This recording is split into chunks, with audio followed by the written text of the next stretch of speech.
Hi there, it's Dolores again. Today is day, 18, dry January, which is pretty cool. Wow, nearly into 3 weeks of sobriety and not drinking, and I'm sure everybody is beginning to feel an awful lot better. Those initial kind of horrible feelings of tiredness and fatigue and anxiety, etc., should all be subsiding at this stage. Also, that feeling of sickness that people get, kind of a couple of days after drinking, getting a hangover. So we talked about pause, we talked about brain fog. Let's talk about hangxiety. What is hangxiety? Excuse me. So hangxiety is normally associated with the anxiety that completely follows or is part of a hangover.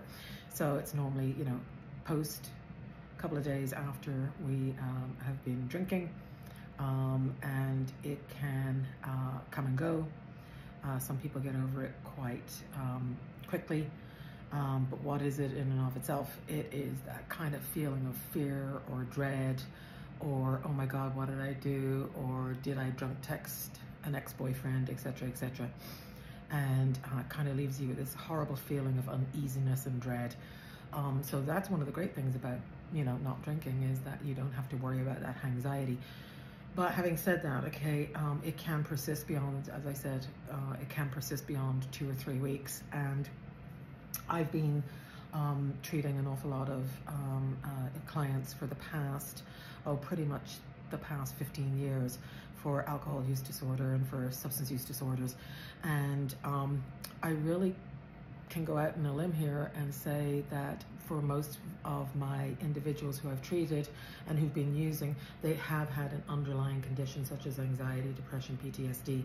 And that's why I think it's like really, really super important that individuals, so for example, if you've been drinking and binge drinking, started dry January, did really, really well, but you're 2 to 3 weeks into dry January, you've not been drinking, and you're still left with this horrible feeling of dread, I would recommend you see a mental health nurse practitioner or a mental health provider.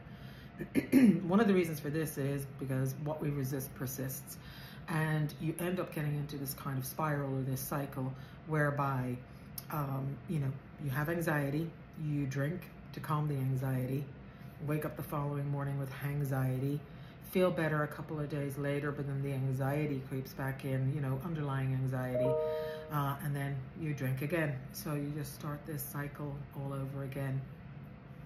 So really, if you don't address the underlying conditions, relapse is much more common in those individuals that don't seek help.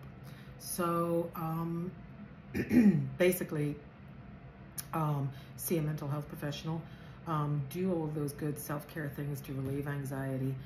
So diet, exercise, meditation, journaling, all of those things can help with anxiety and underlying anxiety. If your anxiety is really, really profound, though, you can see a mental health professional. One of the best things is therapy, CBT and DBT therapy for anxiety. And then ultimately, if you needed medication, there are medications out there, and it is a misnomer. We do not go directly to a benzodiazepine.